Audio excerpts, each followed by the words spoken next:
Buenas. ¿Qué tal? ¿Cómo están, compañeros? Qué gusto compartir con ustedes nuevamente esta sesión, esta segunda sesión de nuestro módulo de Fundamentos y Componentes de la Didáctica 2. Para mí siempre es una satisfacción compartir con los colegas, adquirir experiencias mutuas, enriquecer nuestro aprendizaje, nuestro conocimiento. He creído conveniente pasarles la clase de hoy a través de este video, porque tengo entendido que el resultado va a ser lo mismo. La única diferencia va a ser la forma de interactuar, pero sepan ustedes de que siempre estamos abiertos a las consultas que quieran hacerlo en el momento que ustedes quieran hacerlo con vuestro profesor a través de los distintos medios, ya sean las llamadas telefónicas, los mensajes por WhatsApp o vía correo electrónico. Eso sería muy interesante. Porque sé de que todos son personas muy ocupadas, profesionales de alta gama, de que muchas veces obligatoriamente tenemos que participar de las clases. Y hoy el tema de la virtualidad, que ha venido para quedarse, nos permiten utilizar diversas estrategias. Y ya que estamos en didáctica, esto es una nueva, una forma de estrategias de aprendizaje. Entonces sería importante de que ustedes aprovechen. Aparte les queda la clase para ver las veces que ustedes quieran, pero me agradaría evacuar cualquier tipo de consultas que ustedes puedan tener con relación a lo que estamos desarrollando. Me agradaría escuchar también sus opiniones con relación a la clase anterior. Si quedó algún tipo de dudas, tenemos que salir de ese aprendizaje solamente conductista, donde el alumno es pasivo, pasar a un paradigma mucho más activo, más complejo, donde el estudiante se preocupa por su formación, aclara las dudas que tienen y consigue un aprendizaje mucho mayor o mejor, lo que algunos tal vez digan aprendizaje significativo. Quiero que anoten muy bien ese concepto de aprendizaje significativo. Es un concepto que se utiliza normalmente, pero mal utilizado en muchas ocasiones. Me agradaría escuchar sus opiniones, sus puntos de vista, sus perspectivas con relación a lo que es un aprendizaje significativo, dicho sea de paso. He recibido todos los trabajos que me han enviado a través del correo electrónico. Algunos me enviaron al WhatsApp. Me agradaría que aquellos que me enviaron al WhatsApp me vuelvan a reiterar al correo electrónico, por ser una forma más idónea para pasar los trabajos prácticos solicitados por el profesor. He visto algunos escaneados que no han sido de la calidad que el profesor espera. Entonces, formen capacidades o competencias para tener buenos escaneados. Es solamente una cuestión principista del profesor. Entonces, aquellos que no me enviaron sus trabajos, háganlo en la mayor brevedad posible, porque eso forma parte del proceso de enseñanza-aprendizaje de este módulo. Ya al final de la clase, yo le estaré enviando al grupo de WhatsApp en el curso del día el trabajo que va a ser de la segunda sesión. El trabajo que va a ser de la segunda sesión, que va a ser reflexiones. Reflexionen tranquilamente, obtengan esa capacidad reflexiva, ese espíritu crítico que anima a todo docente capaz. No puedo ser buen docente si no tengo esa capacidad de reflexión sobre lo que estamos haciendo, y por el otro lado las opiniones críticas con relación a lo que estamos desarrollando. Bueno, voy a tratar de desarrollar las diapositivas que tengo para el día de hoy. Espero que sea del agrado de ustedes. Voy a tratar de presentar la clase y me parece muy bien en este momento hablar un poco sobre el tema de la didáctica universitaria. El programa nos pide de que desarrollemos temas con relación a este concepto de la didáctica universitaria. Ustedes están haciendo una especialización precisamente en este tema y particularmente creo de que si se abordaron, si, o sea, mejor dicho, si se animaron a hacer una especialización en didáctica universitaria es porque quieren ejercer la docencia en este ámbito de la educación superior, ya sea en los institutos superiores de formación o propiamente en las facultades de las diferentes universidades que tenemos en la zona o en los lugares que nosotros desarrollamos nuestras actividades profesionales o donde estamos residiendo actualmente. Ese es el espíritu un poco de la especialización. Veamos un poco que me parece bien hablar de didáctica, y hablar de didáctica es hablar de docencia, así sencillamente. Están muy compenetrados, muy cercanos, diría. La didáctica es la hermana mayor de la docencia, más o menos, en expresiones del profesor. No encontrarán en ninguna teoría, sino que simplemente el profesor hace su criterio, habla de su criterio con relación a que la didáctica es la hermana mayor de la docencia y como tal protege a la docencia. ¿Qué quiere decir esto? El trabajo que todos los profesores y profesoras universitarios hacemos en las clases, en los laboratorios, en la formación de nuestros estudiantes, tiene mucho que ver con la didáctica, tiene prácticamente todo que ver. Todo lo que hacemos como profesor universitario, profesores y profesoras universitarios, todo lo que hacemos en las clases, en los laboratorios, en la formación de nuestros estudiantes, estamos haciendo docencia por un lado y particularmente didáctica de manera general.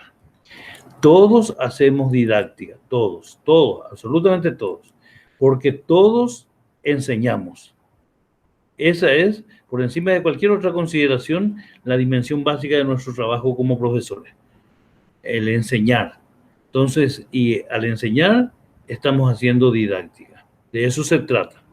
Y en ese proceso de cambio de mentalidad, se fueron se fueron posicionando o fueron sedimentándose algunas, entre comillas, certezas.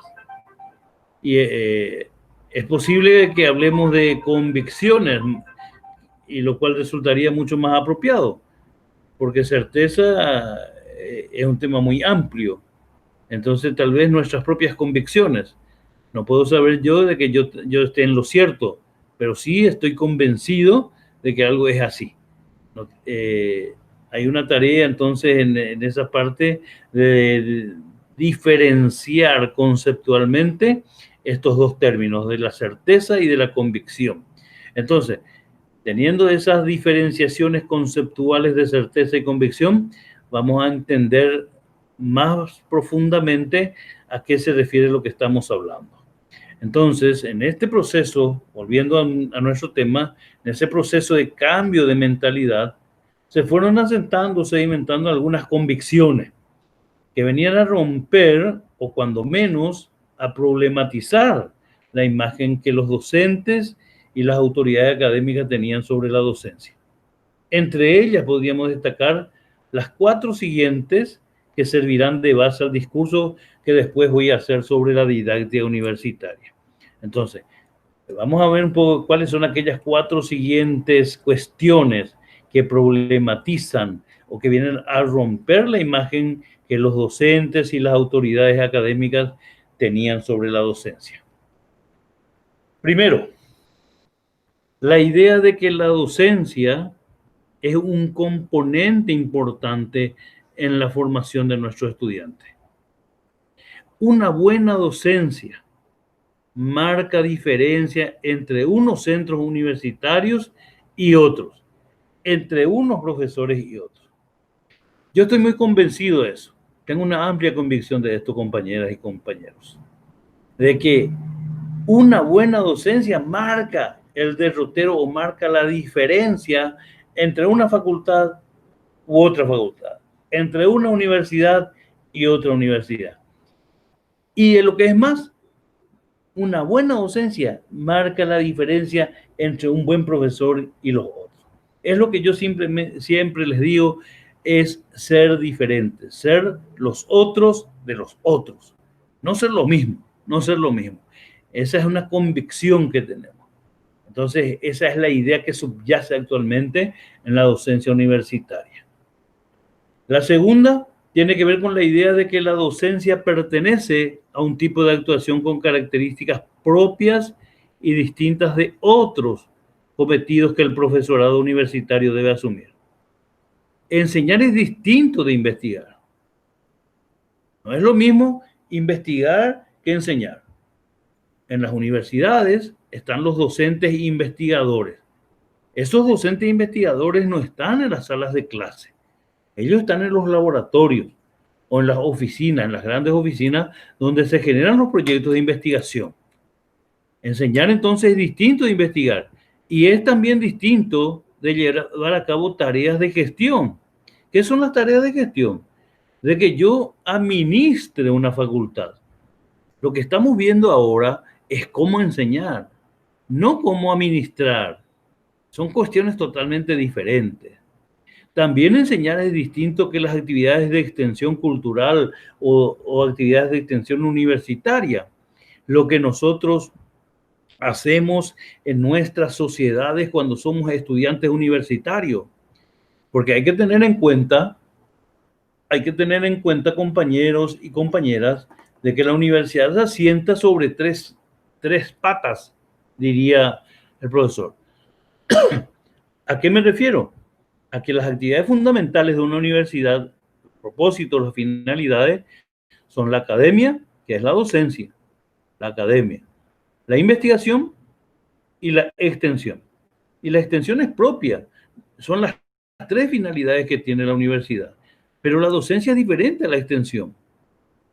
Y también es diferente la docencia de poder participar en otros proyectos profesionales a través de informes, auditoría, asesorías, etc.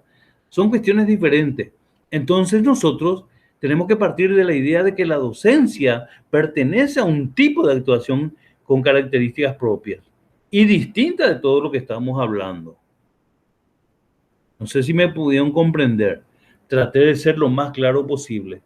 Son las cuestiones que tenemos que estar abordando, tenemos que diferenciar claramente en esta sesión de este módulo de didáctica.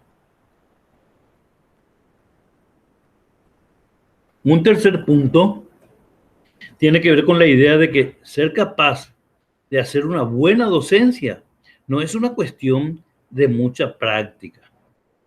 ¿Sí? Estoy entendiendo. Sino que entender las teorías que subyacen a todo ese quehacer docente. No es irme todos los días a las clases para enseñar lo que me va a hacer buen docente. La práctica ayuda, sin duda, pero por sí sola resulta insuficiente. Solo cuando la práctica vaya acompañado de formación y de revisión, tiene sus puntos favorables. Entonces, no es solamente la práctica. Tengo que revisar mi actuación profesional y tengo que formarme profesionalmente. Es lo que ustedes están haciendo, colegas. Se están especializando, se van formando, van escuchando diferentes voces, sin que esas voces sean coincidentes. En algunos casos hasta contradictorios. Tengo entendido que este es el cuarto módulo. Así lo señalé en el inicio de este módulo. Ya pasaron 3 módulos anteriores. Yo estoy volviendo a tener módulos con ustedes, pero ya tuvieron experiencia con otros profesores.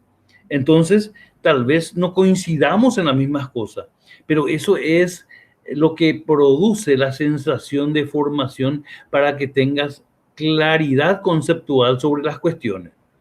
Yo puedo no coincidir con los otros profesores con relación a un tema determinado, pero ahí está lo que alimenta nuestra formación profesional, para que ustedes se apoderen de aquellas cosas que ustedes crean, que tengan la convicción de que eso sea lo verdaderamente importante.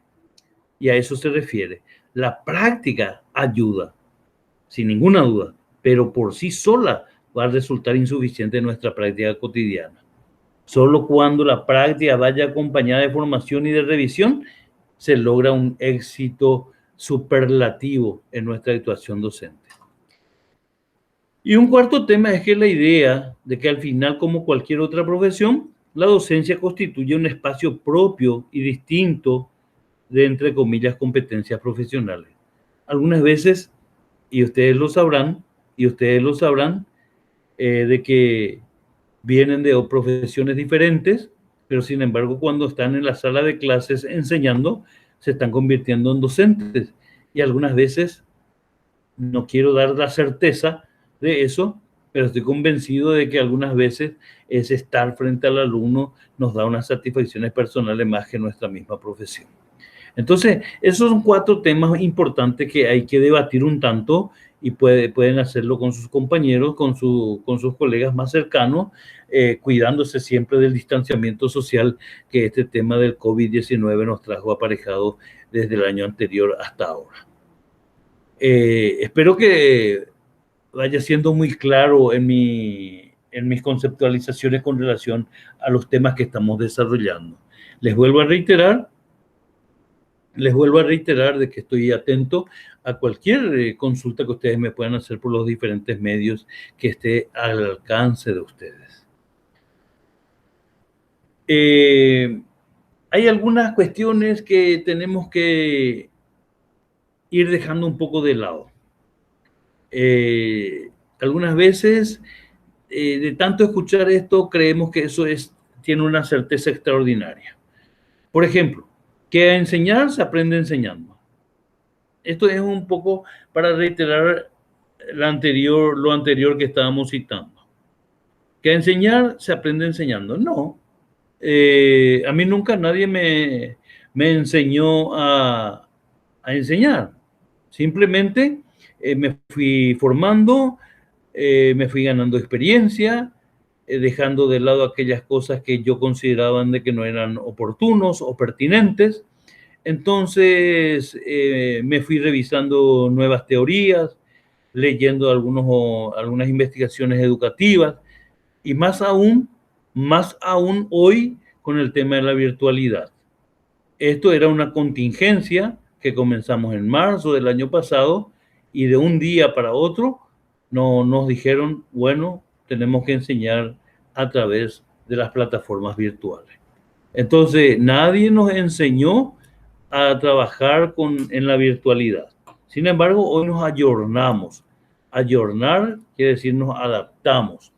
Entonces, y cada uno vamos formando nuevamente nuestras propias experiencias de enseñanza, nuestras propias enseñanzas. ¿Qué significa eso? Y voy a ir leyéndole a aquellos profesionales que están escribiendo sobre esto. Hay una diversidad de informaciones con relación a artículos de científicos que hablan sobre este tema de la virtualidad, que les va a servir mucho a ustedes y cualquier cosa estoy a las órdenes para pasarles cualquier material que tenga que ver sobre esto. El otro punto que algunas veces creemos que es cierto y que no está muy cercana a la realidad es que para ser un buen profesional basta con ser un buen investigador. Lo decía en la diapositiva anterior.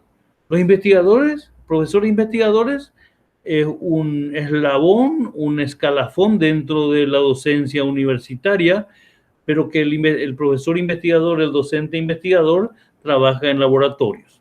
En laboratorios, entre comillas, porque puede ser en una gran sala, en un gran salón, en una oficina, y no basta con ser buen investigador para ser buen docente. El buen docente tiene que tener habilidades didácticas que le ayuden a manejar todo el sistema de estrategias de enseñanza que la teoría le plantea. Hay que saber diferenciar cuáles estrategias son mejores para una situación dada. Hoy, por ejemplo, yo estoy decidiendo enviarles a ustedes un video que reemplaza a esa clase virtual donde estábamos interactuando face to face, cara a cara. Pensé de que arrojaría el mismo resultado y pensé también en la disponibilidad de tiempo de los apreciados colegas. Un tercer tema es que aprender es una tarea que depende exclusivamente del alumno. Ese es un craso error. Actualmente suelo escuchar que los colegas dicen, no, el sistema constructivista que establece el sistema educativo paraguayo a través de la reforma de 1992 dice que el alumno es el que genera su propio aprendizaje. No, señores. Nosotros tenemos que estar un pedestal mucho más alto que nuestros alumnos. Entonces, aprender es una tarea que no solamente depende del alumno, sino particularmente de nosotros los profesores. Cuando el alumno no aprende es porque el profesor no está llegando. Ese no tienen que olvidarse jamás. Los profesores se deben dedicar a enseñar, a explicar los temas, a explicar los temas. No es de que la tarea de hoy de los docentes normalmente dentro de la malconcepción del paradigma constructivista es de que fotocopian los contenidos y le piden a los alumnos que creen grupos y contesten un cuestionario. Y esos cuestionarios nos dan una garantía de calidad, porque normalmente los cuestionarios que hacemos son casi literales de las respuestas que vamos a encontrar en las fotocopias que nos proporcionan nuestros docentes. Entonces los profesores nosotros debemos de dedicar un tiempo a explicar nuestra clase. Son aquellas famosas clases magistrales. Eso no hay que descartar jamás, a pesar de que las teorías constructivistas dicen de que eso es también nocivo para el estudiante. Pero yo soy partidario de una conjunción de modelos con el fin de que el alumno aprenda realmente. Si aprenden o no es cosa que los alumnos deben resolver por su cuenta y bajo su responsabilidad, también suele decirse. Absolutamente. Ese es un craso error también. Nosotros, nuestra preocupación hoy en el siglo XXI es de que nuestros estudiantes aprendan. Y nosotros tenemos que ver la forma de que nuestros estudiantes aprendan. Yo no les voy a dejar jamás libre o no le voy a dejar de contestar si ustedes me plantean de que no están aprendiendo. Entonces, esa es una tarea del profesor, no es tarea ni del alumno, no es tarea ni de los padres de familia de que ese chico no haya aprendido. Es nuestra responsabilidad. Tenemos que compararnos y en la clase nuestra, en nuestra clase hay médicos. No creo de que los médicos, los compañeros que están en esta sala de clase, dejen de atender una dolencia física de un paciente o receten mal y que solucionen aquellos sus problemas. Es problema del médico. Hay una responsabilidad ética, cuanto menos, de que solucionemos los problemas que se nos presentan. Y ese alumno que se nos deja a nuestro cargo tiene una dolencia no física, una dolencia cognitiva, intelectiva, cognoscitiva, si se quiere. Y nosotros tenemos que ver la forma de solucionar esos problemas. No podemos dejar al arbitrio de otra gente.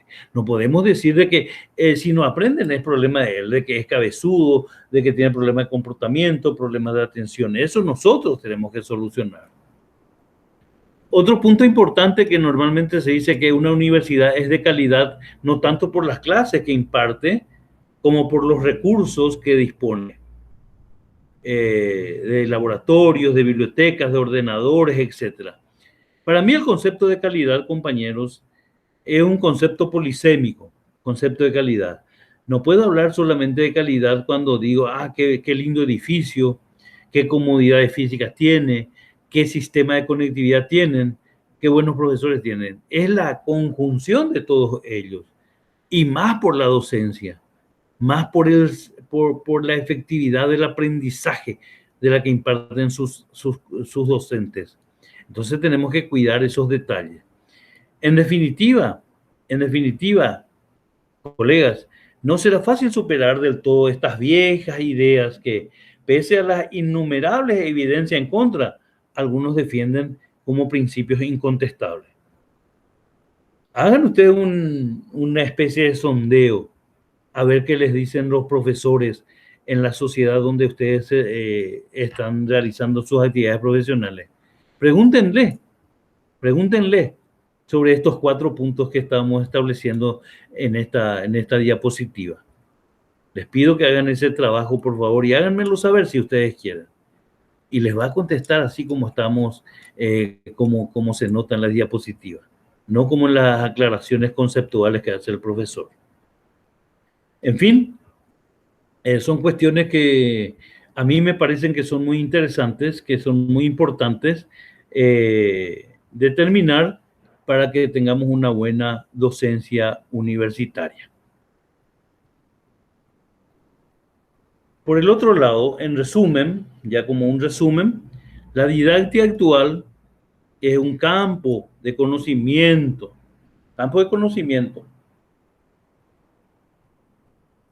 No se trata simplemente que en estas sesiones que tienen conmigo o en los restantes módulos que se vendrán, que ahí está todo el sumum de las cuestiones didácticas. La didáctica es un campo amplio de conocimiento que ni vamos a lograr entender en su totalidad en estos módulos de la especialización en didáctica, ni mucho menos, sino que va a depender en gran medida del interés que muestran ustedes en el momento de estar en la práctica cotidiana de la docencia en las salas de clase, de ampliar sus conocimientos a través de la extensa literatura que existe con relación a este tema. También la didáctica es un campo de investigaciones.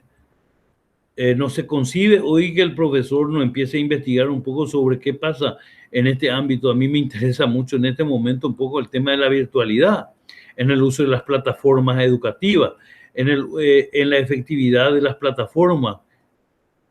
Cada vez estoy más convencido de que cada plataforma que estamos utilizando tiene sus pros y sus contras, sus ventajas y sus desventajas, sus fortalezas y sus debilidades. Entonces tenemos que ir investigando. Tenemos materiales, estoy teniendo un material bastante interesante, si ustedes quieren, que les va a servir mucho a ustedes para su último módulo de investigación educativa, que habla sobre los diferentes estudios que se están realizando con relación al proceso de enseñanza-aprendizaje y a la utilización de la didáctica en particular. Así también la didáctica es un campo de propuestas teóricas y prácticas que se centran en los procesos de enseñanza-aprendizaje. Propuestas teóricas y prácticas. ¿Qué te propone la teoría? Y hay que entender que las teorías se formulan de manera genérica. Hay que entender eso. Entonces nosotros al leer las teorías tenemos que adaptarlo a nuestro campo específico de actuación, que son nuestras comunidades educativas. Y fíjense de que cada comunidad educativa es diferente, y más aún teniendo en cuenta de lo que nosotros siempre planteamos del Paraguay profundo. Entonces nosotros tenemos que ir adaptando esas propuestas teóricas y conjugarlo con la práctica, para que eso se tenga en cuenta que es el centro de nuestro quehacer dentro del proceso de enseñanza-aprendizaje. Hay que tener en cuenta cómo estudiarlos, cómo llevarlos a la práctica en buenas condiciones y cómo mejorar todo el proceso. Ahí radica leer y cómo yo puedo llevar a la práctica aquello que plantea tal o cual autor determinado. Y ahí radica el interés básico de su proyección sobre la enseñanza universitaria. Entendiendo eso, no apocopando el conocimiento didáctico. Ahí radica nuestro interés. Cuando nosotros estamos en una especialización en didáctica, radica el interés de una proyección sobre cómo debo de enseñar en los ámbitos universitarios. Quien nos diera poder seguir diciendo aquello que escribía Comenio, Juan Amós Comenio fue el padre de la didáctica en el siglo XVII y definió a la didáctica de la siguiente manera. Él decía que la didáctica era el artificio fundamental para enseñar todo a todos. Todo a todos. Entonces, son palabras que tenemos que desmenuzar incluso letra por letra. Juan Amós Comenio, padre de la didáctica, siglo XVII, 1600 más o menos. Nosotros estábamos todavía, ya lo reiteré, parece en una de las clases, estábamos todavía en plena época colonial. Y lo definía la didáctica y decía que era el artificio fundamental para enseñar todo a todos. Enseñar realmente de un modo cierto, de un modo cierto. Y de un modo cierto es no divagar, es decir las cosas tal cual son, pero centrados en la teoría. Porque puedo tener yo lo que decíamos en la diapositiva anterior, una especie de, entre comillas, de certezas, pero más bien que son convicciones nuestras nada más. Entonces enseñar realmente de un modo cierto, de tal modo que no puedan obtenerse un buen resultado. Enseñar rápidamente, sin molestias ni tedio, ni para el que enseña, ni para el que aprende. Sin molestias ni tedio. Qué tedioso es enseñar, me dicen la gente. Entonces dejate de la enseñanza. Para mí es un placer. Me estoy apasionando grabando esta clase para ustedes. Me estoy apasionando, a pesar de que es prácticamente una tarea ingente, de que estoy hablando con mi computadora. Sin embargo, sé de que voy a llegarles a ustedes y tengo que ponerle el mayor empeño posible. Entonces no tiene que haber tedio. Y no tiene que ser molestoso también.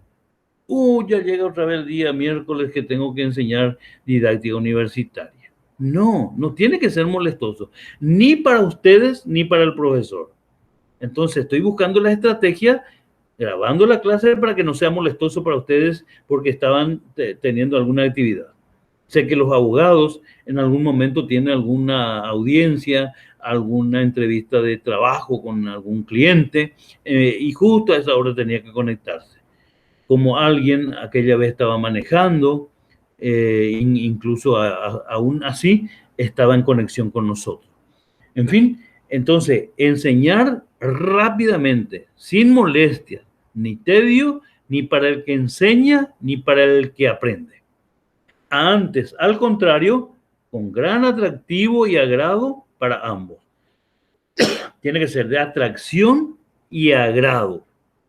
Atractivo y agradable para los dos sectores, para el que enseña y para el que aprende. Y enseñar con solidez. Esa enseñanza con solidez es lo que yo reclamo. La solidez tiene que ver de que tenga una sólida formación profesional. Sólida.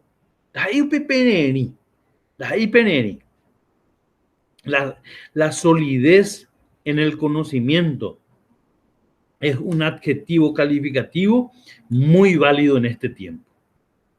Enseñar con solidez, no superficialmente, no básicamente, no un viroreí organizado, si vale la expresión, no con meras palabras, sino encaminando al discípulo, al aprendiz, al alumno, a las verdaderas, a las nuevas costumbres y a la piedad profunda. Eso es lo que establece Comenio ya en el año 1600 y tanto, siglo XVII. Estos tipos eran unos sabios realmente. Y hay que leerlo. Hay ediciones nuevas de la didáctica magna de Juan Amós Comenio. Vamos siguiendo en la convicción, en la esperanza, en el deseo del profesor de que ustedes vayan masticando esto, entendiendo lo que estamos planteando.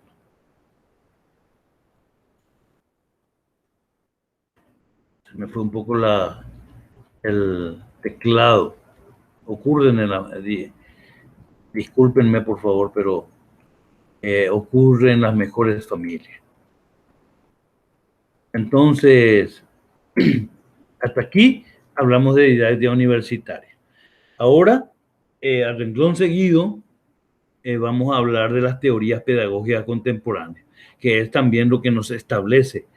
Y antes que nada, hay varias teorías contemporáneas, un sinfín, no solamente ni incluso lo que nosotros vamos a citar, sino que yo soy un convencido de que las teorías pedagógicas hay que conjugarlas, hay que compenetrarlas, hay que utilizar las mejores opciones de una teoría o de un paradigma o de un modelo y conjugarlas con el otro. No quedarnos con un solo sistema, porque hoy se establece una cuestión de que el estudiante tiene que aprender. Ese es el objetivo. Y sin embargo, tenemos que usar diferentes estrategias o teorías o paradigmas, perspectivas, para que ello ocurra y no centrarnos solamente en un tipo de teoría. Uno de los orígenes fundamentales de los paradigmas educativos nace de la pregunta hecha desde la psicología. Porque cuando hablamos de paradigma, hablamos un poco de psicología, de la enseñanza, la psicología del aprendizaje. Y uno de los orígenes fundamentales de los paradigmas educativos nace en la pregunta hecha desde la psicología y otros campos del saber. ¿Y qué es lo que se pretende saber? ¿Cómo aprenden las personas? Ese es el quid de la cuestión, diría las personas entendidas. Ese cómo aprenden las personas es un enigma interesante indagar qué procesos tienen los seres humanos para adquirir un conocimiento, interiorizarlo, transformarlo y accionar a partir de este.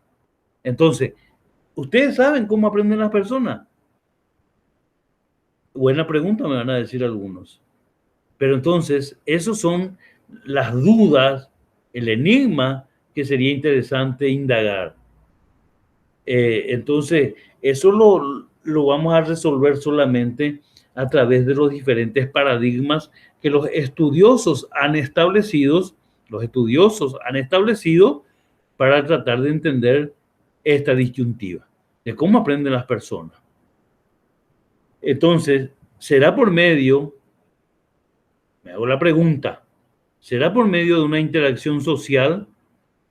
No sé si les dije en la clase anterior que escuché a un sindicalista decir que la escuela es el único cuando se cuestionaba si volvíamos en el 2021 a las clases presenciales, que se seguiría con las clases virtuales o que si serían híbridas.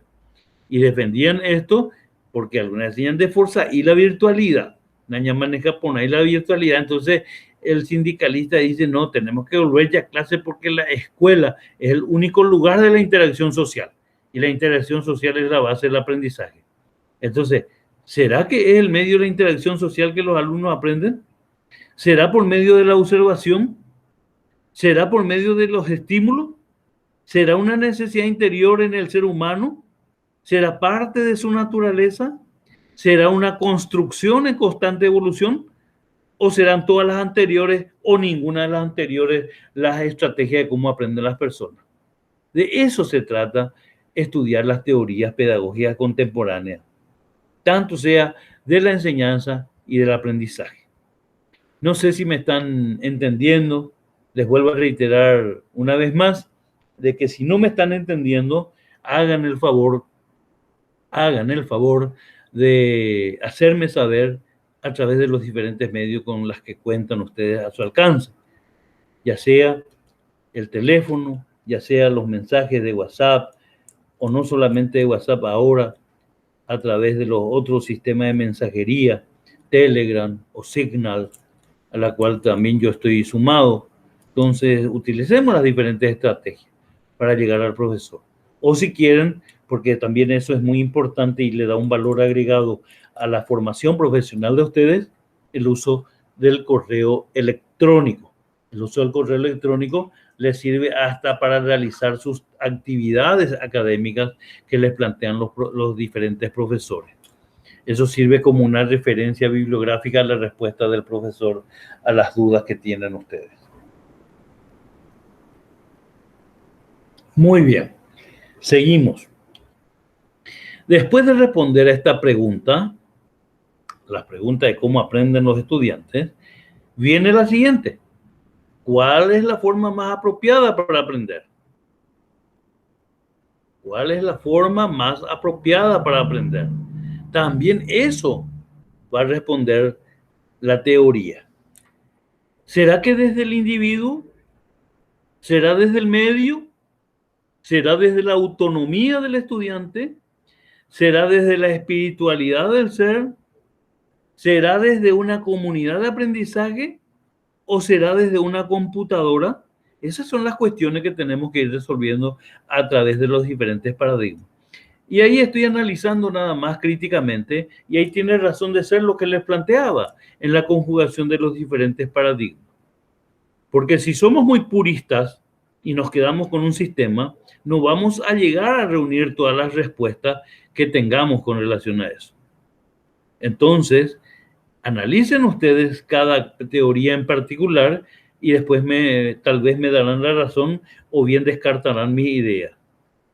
De una u otra manera, si ustedes me dan la razón, me sentiría conforme. Pero también si no comparten mi idea, me sentiría mucho más conforme, porque no es la tarea del profesor para que el estudiante esté conforme o con arreglo a lo que él plantea. Solamente nosotros somos transmisores de alguna experiencia que podamos tener en el ámbito de la docencia en este caso. Hay múltiples teorías para explicar la forma como el ser humano aprende y cómo aplica ese aprendizaje para la transformación de su entorno. De igual manera, hay varios paradigmas de aprendizaje. Entonces, vale la pena detenernos un poco en qué es un paradigma y qué es una teoría. Porque estamos hablando de paradigma, de teoría y todas esas cuestiones. Entonces, vamos a mirar un poco qué es lo que es un paradigma y qué es lo que es una teoría.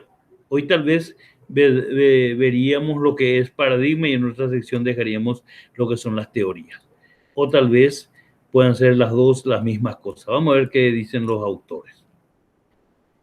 Un paradigma se describe como un consenso. ¿Qué es el consenso? Ponernos de acuerdo. Así es sencillo. Consenso, ponernos de acuerdo. En la comunidad científica. ¿Qué es la comunidad científica? La comunidad científica son la comunidad de pares, nosotros. Porque si nosotros estamos en un proceso de enseñanza-aprendizaje, estamos haciendo siempre investigaciones sobre lo que se plantea en nuestras actividades, sobre cómo enseñar. Voy a establecer estrategia, voy a leer a esto, voy a hacer investigaciones bibliográficas. Y al revisar eso, estamos siendo una comunidad académica, una comunidad de científicos. Y ese consenso en la comunidad científica, ¿sobre qué cosa? Sobre cómo explotar los avances conseguidos en el pasado ante los problemas existentes, creando así soluciones universales. Explotar ya las cuestiones estudiadas con anterioridad sobre las diferentes problemáticas educativas y cuyos avances se consiguieron anteriormente ante todos esos problemas educativos existentes. Vale aclarar de que todas las veces hay problemas en toda nuestra comunidad educativa. Entonces se crean soluciones universales a los problemas educativos. De eso hablan algunos autores con relación a lo que es un paradigma. Por el otro lado, los paradigmas están constituidos por teorías, por valores, por creencias, hipótesis y leyes. Vuelvo a reiterar, los paradigmas están constituidos por teorías, valores, creencias, hipótesis y leyes. ¿Qué es lo que aspira el paradigma? Interpretar y explicar la realidad. Por un lado, interpreta y explica la realidad, un paradigma. Y por el otro lado, guía el accionar y la toma de decisiones. O sea que yo tengo que tener en cuenta un paradigma para tomar en cuenta mis acciones y tomar las decisiones correspondientes. cuando un chico tiene problemas de conducta, cuando un chico tiene problemas de comportamiento, problemas de atención, diferentes problemas que tengan en clase. Hay que entender que en una sala de clase no todos somos iguales. Si son 30 alumnos, hay 30 problemas diferentes que nosotros profesores, desde nuestra experiencia psicopedagógica, tenemos que ir entendiendo. Entonces, el paradigma interpreta y explica la realidad. Interpreta y explica la realidad. Y por el otro lado, guía el accionar y la toma de decisiones. En nuestro caso, los paradigmas sirven a los docentes en su proceso de enseñanza y aprendizaje. Hay paradigmas para todas las profesiones. Hay paradigmas para los médicos, para los contadores, para los abogados, para los historiadores, para los artistas, para todos. Pero nosotros en este momento estamos hablando de paradigmas educativos. Según Thomas Kuhn es un epistemólogo que viene muy relacionado con el concepto de paradigma. Cuando en el mundo científico se habla de paradigma, inmediatamente hay una fotografía mental de Kuhn, Thomas Kuhn. Según Thomas Kuhn, un paradigma es un compromiso implícito, no formulado ni difundido, de una comunidad de estudiosos con un determinado marco conceptual. ¿Qué quiere decir eso? Es un compromiso implícito. Nos ponemos en un consenso para decir, vamos a hacer de esta manera. ¿Para tener qué cosa? Para tener un resultado positivo a lo que queremos hacer. Entonces nosotros agarramos un paradigma constructivista, un paradigma conductista, un paradigma cognitivo, un paradigma humanista, un ambiental, un ecológico, o como quieran llamarlo. ¿Para qué? Para que nuestro trabajo sea efectivo, sea eficaz. Para eso necesitamos de los paradigmas. El paradigma es un esquema mental de interpretación básico que compromete unos supuestos teóricos generales, las teorías que escribieron los autores, las leyes, los métodos y las técnicas que adopta una comunidad concreta de científicos. Adoptamos nosotros en este momento en el sistema educativo paraguayo el paradigma constructivista. Vamos a ver en algún momento dado de las sesiones a qué se refiere este sistema constructivista y de acuerdo al material que estamos utilizando para desarrollar estas diapositivas que les estoy poniendo a disposición de ustedes. En fin, entonces dimos en esta diapositiva el paradigma, el concepto de paradigma según Thomas Kuhn. Thomas Kuhn, cuando a mí me hablan de Kuhn, yo directamente hablo de paradigma. En líneas generales, un paradigma es un determinado marco, desde el cual miramos el mundo. Es como un pedestal más o menos donde nos ubicamos y miramos el mundo, una perspectiva de la cual miramos el mundo. Lo comprendemos, lo interpretamos e intervenimos sobre él. ¿Qué significa eso en el ámbito didáctico, en el ámbito de la clase? De que nos ponemos a mirar a nuestros alumnos, miramos ese mundo que es nuestros alumnos, el mundo en un sentido relativo, no tomarlo de manera literal con el mundo global, sino el mundo de la clase. Comprendemos a esos alumnos, lo interpretamos a esos alumnos e intervenimos sobre él. Le damos las mejores estrategias de aprendizaje de acuerdo a esa comprensión e interpretación que tenemos de ellos. No sé si me están entendiendo. Entonces tenemos que trabajar sobre ellos. ¿Cuál es el pecado que tenemos nosotros los profesores? Que nosotros englobamos a todos los miembros de una sala de clase como una totalidad. Y ese es el error que tenemos. Hay diferencias grandísimas en la composición emocional, cognitiva, cognoscitiva o como quiera llamárselo en cada uno de los alumnos. No hay dos alumnos enteramente igual. Por eso que yo no estoy de acuerdo como profesor y nunca me ha gustado dedicar, proponer actividades a grupos de alumnos, sino que los trabajos sean individuales. No, y mucho menos un trabajo final de grado. Muchos seguramente de los alumnos que están en de los compañeros que están en esta sala virtual o que me están viendo en este momento, habrán hecho sus trabajos finales de A2. Me suelen decir, yo soy asesor de tesis en varias universidades y me suelen decir, profesor, nosotros estamos muy de acuerdo, nos entendemos demasiado. A mí me llama la atención eso. Eso no existe. Entonces ya estoy pensando claramente de que seguramente una va a ser el trabajo. Ayer estaba recibiendo un mensaje de una alumna donde me decía, profesor, estamos haciendo este trabajo monográfico como antecedente a lo que va a ser nuestro anteproyecto de trabajo final de grado, de nuestra misma universidad,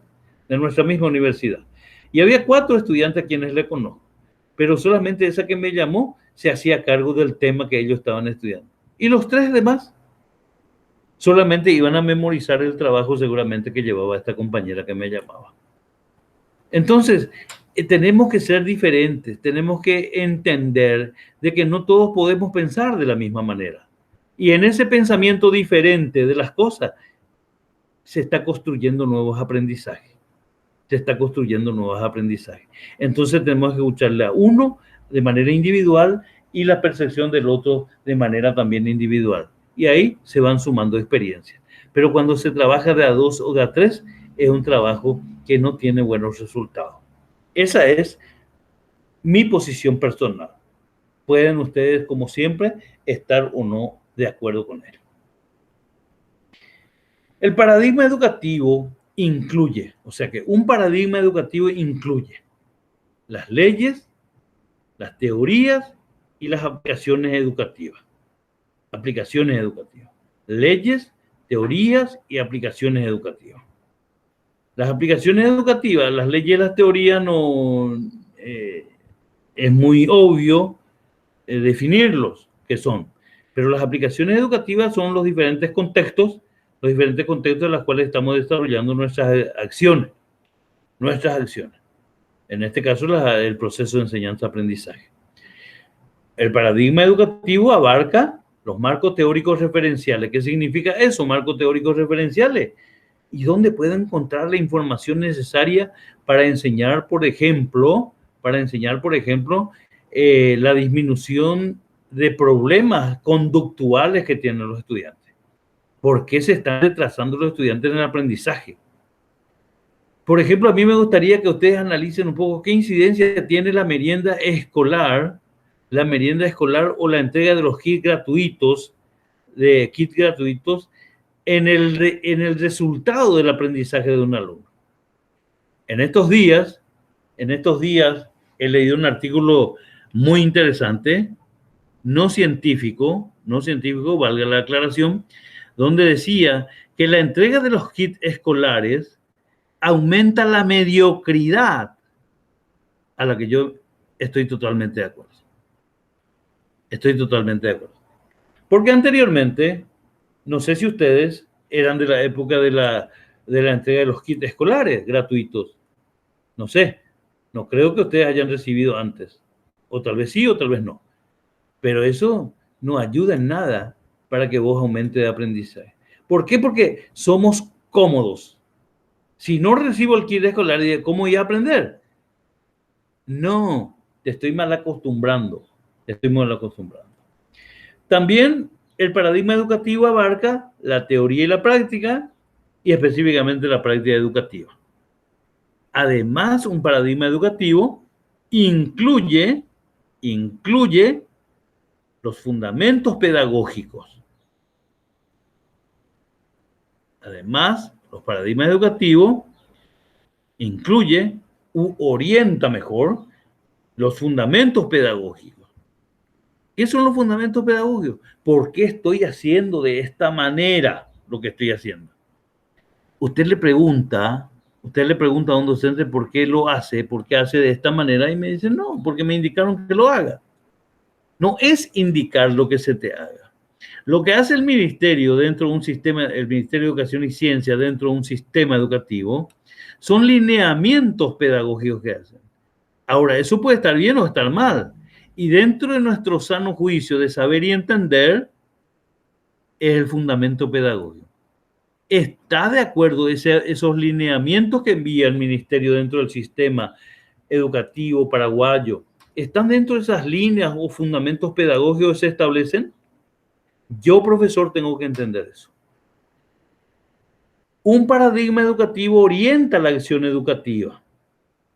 La acción educativa es la acción de enseñar en nuestro caso. Enseñar y que el alumno aprenda.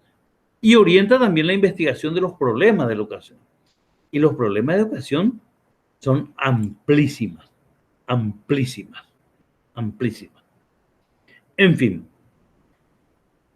con esto estamos cerrando la conceptualización de los paradigmas educativos.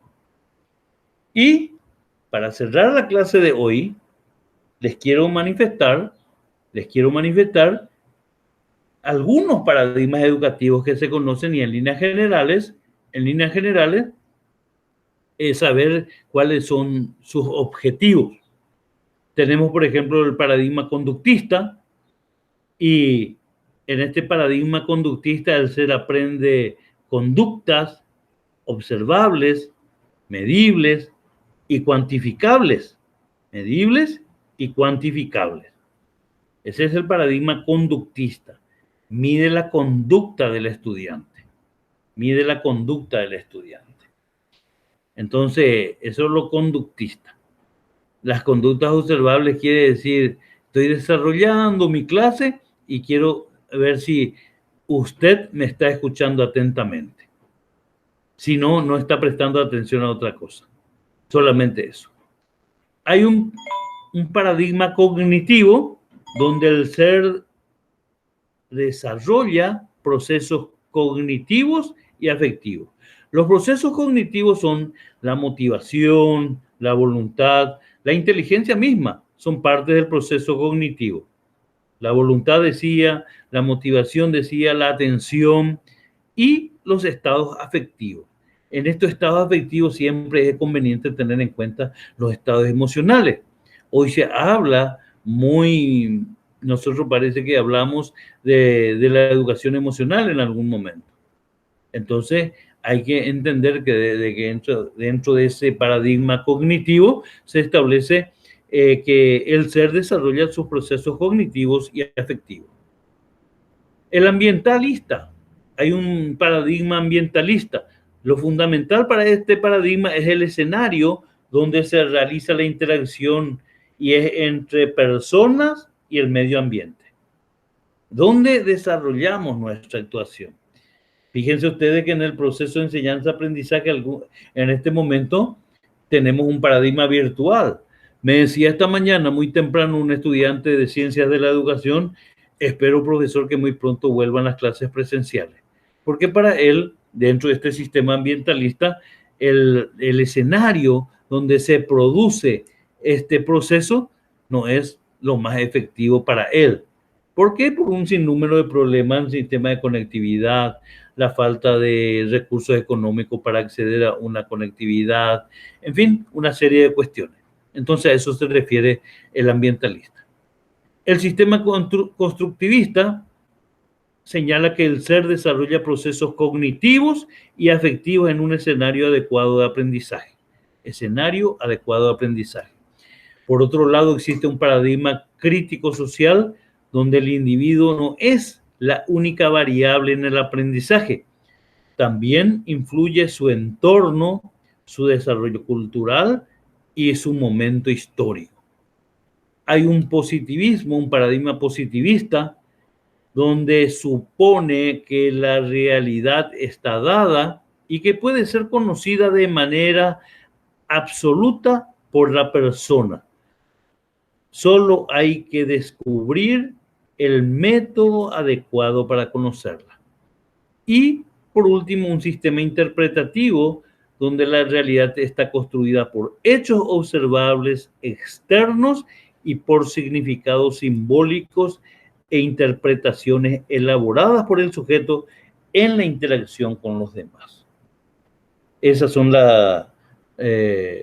algunos de los paradigmas o modelos educativos o sistemas educativos que se plantean, que yo particularmente quiero sacar algo del conductista, algo del cognitivo, algo del ambientalista y así sucesivamente, algo de cada uno para sumar a la efectividad de nuestro proceso de enseñanza-aprendizaje.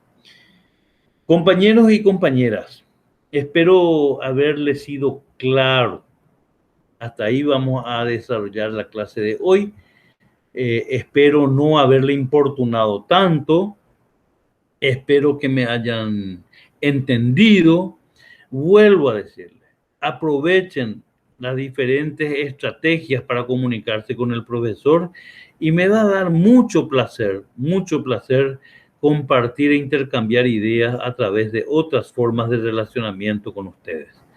Les deseo a todos ustedes lo mejor, lo mejor. Espero que ustedes vayan aprendiendo.